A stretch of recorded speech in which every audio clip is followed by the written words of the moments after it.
All right, so today we're going to do a deep dive into the story of Barack Obama. Right. And we're going to use 2 motivational podcasts as our kind of guide here. Sound good?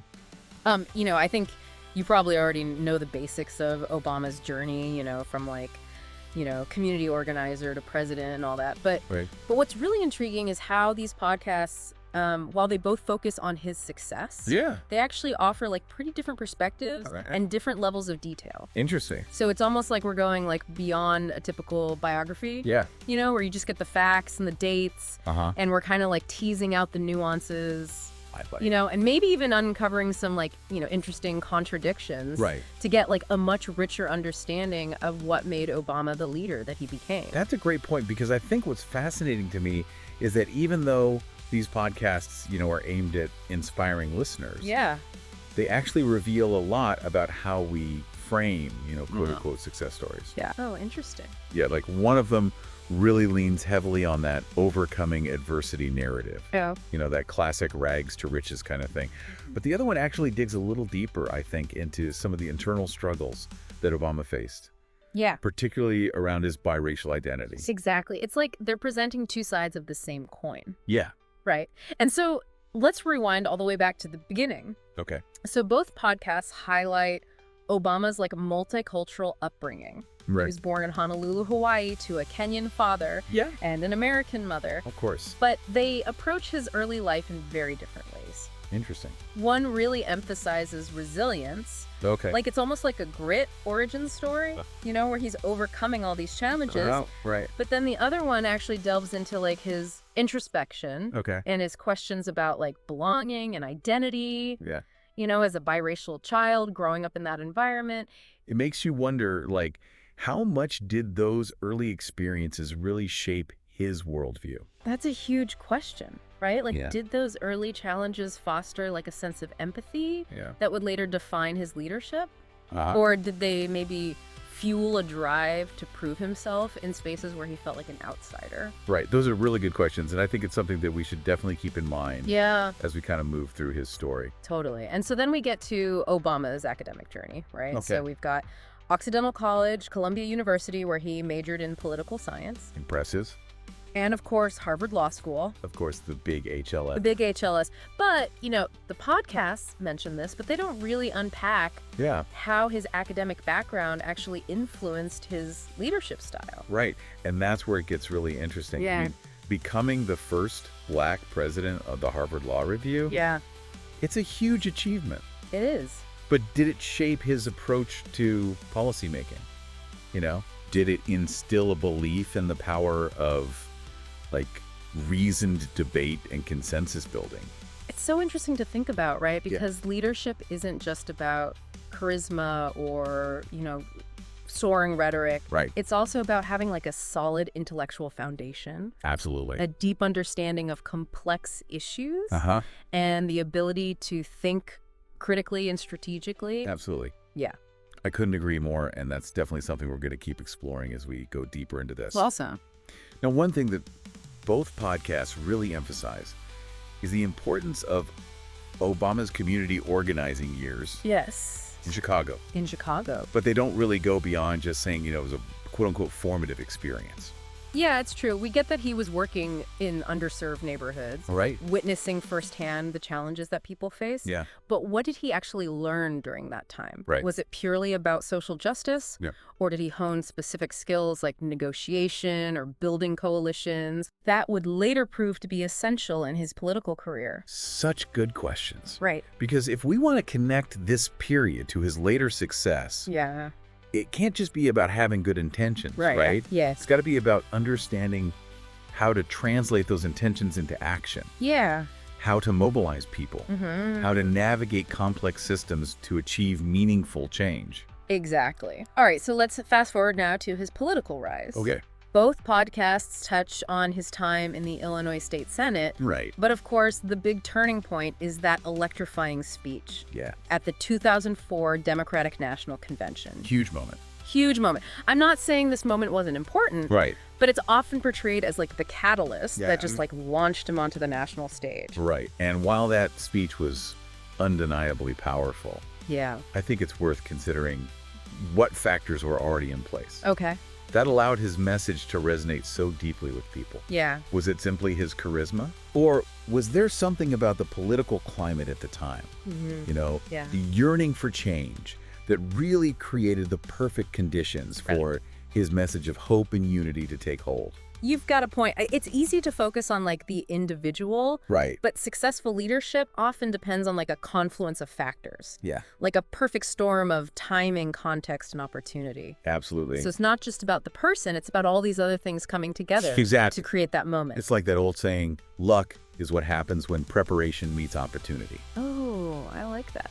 Obama was undoubtedly prepared, but he also benefited from a particular moment in American history. Yeah. A desire for change that his campaign was able to tap into. And that brings us to his campaign slogan, the iconic, "Yes, we can." Yes. Both podcasts highlight this. Yeah. But they don't really analyze why it resonated so deeply. Yeah, why did that become such a thing? Well, think about it.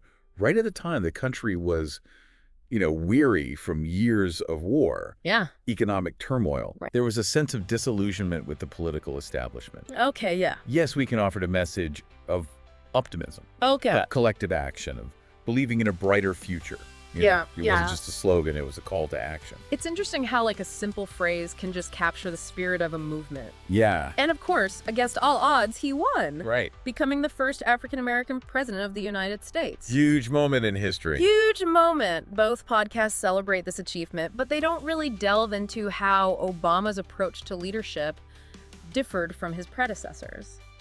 That's a key point. Yeah. I mean, some argue that his communication style, his emphasis on dialogue and reason, was a departure from the more confrontational approach of previous administrations. Okay. It seemed like he prioritized building bridges rather than reinforcing divisions. Yeah, you're right. It's like he brought a different tone to the presidency, a more collaborative and inclusive approach. Right.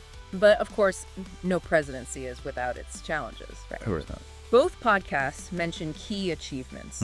Affordable Care Act, the repeal of Don't Ask, Don't Tell, the capture of Osama bin Laden. Okay. They even touch on the Nobel Peace Prize. Yeah, and while those are significant accomplishments, it's important to remember the context. Okay. I mean, these weren't just like individual triumphs, Right. They involved navigating complex political landscapes, building consensus, making tough choices. Yeah. Think about the Affordable Care Act, for example. Okay. Landmark achievement. But it also sparked intense debate and opposition. Oh, yeah, definitely. It wasn't easy. It's a great example of how leadership isn't always about making everyone happy, right? Exactly. Sometimes it's about making difficult decisions, even if they're unpopular, in pursuit of a greater good. Right. But did those decisions always achieve the intended outcome? Right. Did compromise ever dilute the original vision? These are questions the podcasts don't really explore. And that's where things get really interesting, right? Yeah. Because leadership isn't just about setting goals. It's about navigating the complexities of implementation, dealing with unintended consequences, and constantly adapting to changing circumstances. It's a messy process. It is. So even though both sources, they focus on Obama's successes, Right. they do kind of hint at the messy reality of leadership. Yeah, for sure. They both emphasize his community organizing years as being crucial to his development. But they don't shy away from the fact that this work involved confronting systemic issues, challenging power structures. Yeah. It wasn't just feel-good volunteerism, Exactly. It was about understanding the root causes of inequality. Yeah. Empowering marginalized communities to advocate for themselves. Working within systems to create lasting change. And that approach, I think, is key to understanding Obama's leadership style, even at the highest levels of government. Yeah, I agree. It wasn't just about inspiring words. It was about a deep commitment to social justice, a willingness to tackle complex issues head on. I think that's a really important point. And that leads us to another intriguing point. Yep. This tendency of these motivational podcasts to avoid discussing the challenges and controversies that arose during Obama's presidency. They kind of gloss over that. It's like they're presenting a streamlined version of history, focusing on the triumphs, without delving into the messy realities of political decision-making. Well, their goal is to inspire, right? Right.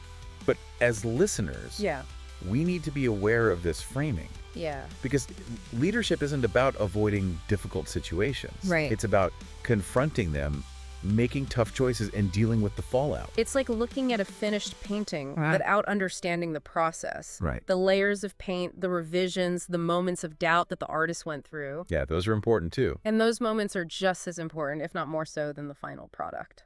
Absolutely. And then it's something to keep in mind as we continue our deep dive. Yeah. Because leadership isn't about achieving perfection. Right. It's about learning, adapting, and growing from both successes and failures. Right. It's a process. It is a process. Makes you think about the lessons we can take away from Obama's approach, you know? Yeah. Both podcasts, despite their kind of motivational slant, really showcase a leader who is deeply engaged in the complexities of the world, not just offering simplistic solutions. Yeah, it's true. There's a real commitment to substance over style that comes through. Yeah. Even in the way these podcasts gloss over the controversies, it still highlights that there were controversies. Right. Tough decisions that didn't please everyone. Yeah. That in itself is a leadership lesson. You've hit on something really important. It's easy to get caught up in the inspirational narrative, the idea that great leaders just kind of glide through challenges effortlessly. But Obama's story reminds us that real leadership often involves making unpopular choices, navigating resistance, dealing with the inevitable fallout. And it's in those moments, I think, that true leadership is tested. Right. It's not about avoiding conflict or seeking approval. It's about having the courage to stand by your convictions even when it's difficult. Yeah. And to make the tough calls that you believe will ultimately serve the greater good. It reminds me of something we often hear, the difference between being a leader and being a manager. Right. A manager might focus on keeping everyone happy, maintaining the status quo. A leader, on the other hand, is willing to disrupt, to challenge, to push for change, even if it ruffles some feathers. Exactly. And that willingness to challenge the status quo is something that both podcasts, interestingly enough, hint at in their portrayal of Obama's journey. They both highlight his early experiences with racial identity. Right. And the sense of being an outsider. You're right. They don't shy away from the fact that he had to navigate spaces where he was often the only one who looked like him. Yeah. Where he had to confront biases and overcome obstacles that others didn't face. And those experiences, I think, shaped his understanding of power and privilege. Right. His commitment to social justice and his belief in the need for systemic change. It's almost as if his personal journey provided a framework for understanding the larger societal issues he would later tackle as a leader. Right. It wasn't just about abstract ideas, it was deeply rooted in his own lived experiences. And that, I think, is one of the key takeaways from this whole deep dive. What's that? The importance of bringing your whole self to leadership. Yeah. It's not just about skills or strategies. It's about drawing on your values, your experiences, your unique perspective to inform your decisions and actions. It's about authenticity. Yeah. About leading from a place of integrity and empathy. About understanding the human impact of the choices you make. And those qualities, I think, are more important than ever in today's world. I agree. We face so many complex challenges. Yeah. From climate change to social injustice to political polarization. It's not enough to simply have the right answers. Right. We need leaders who can inspire, who can bring people together, who can guide us through difficult times with compassion and wisdom. It's about recognizing that leadership isn't just about wielding power. It's about serving others, about empowering people to create positive change. So as we wrap up this deep dive, I want to leave you, our listener, with a final thought. Okay, I'm listening. Both of our sources focused on Obama's journey to the presidency. Great, the classic story. But what about the journey after the presidency? Oh, that's interesting. How do you continue to lead, to inspire, to make a difference in the world once you've stepped down from a position of formal authority?